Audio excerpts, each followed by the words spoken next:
Rutinitas sing diulang terus menerus saben dina layak yaki ajeg bae. Buka korden karo jendela, ngguga anake lanjut bersih-bersih, tapi engko disit tak ngumpulna nyawa disit. Lanjut buka korden karo jendela. Iki peteng guys, ya biasa jam 5 iki lho. Rika tangine pada jam pira guys? Nek nyong sih seringe jam 5, tapi ya kadang coklek keturan disit nang kamar.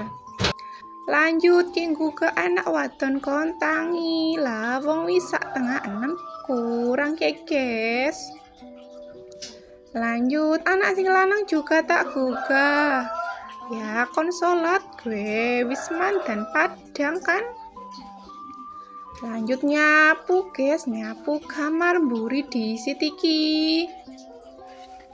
Lanjut ruang tengah juga tak sapu, tak seak-seak aja kelalen. Longane juga tak sogrok-sogrok. Lah ya ben resik kabeh.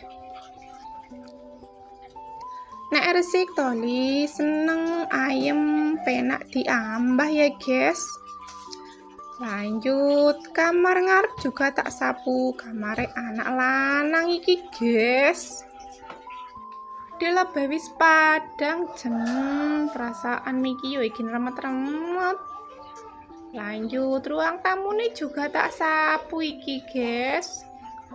Ya biasa res-rese akeh banget jen ora umum yakin. Padahal ya bendina tak sapu loh guys.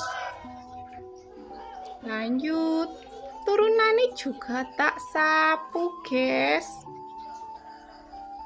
Alhamdulillah akhirnya rampung juga.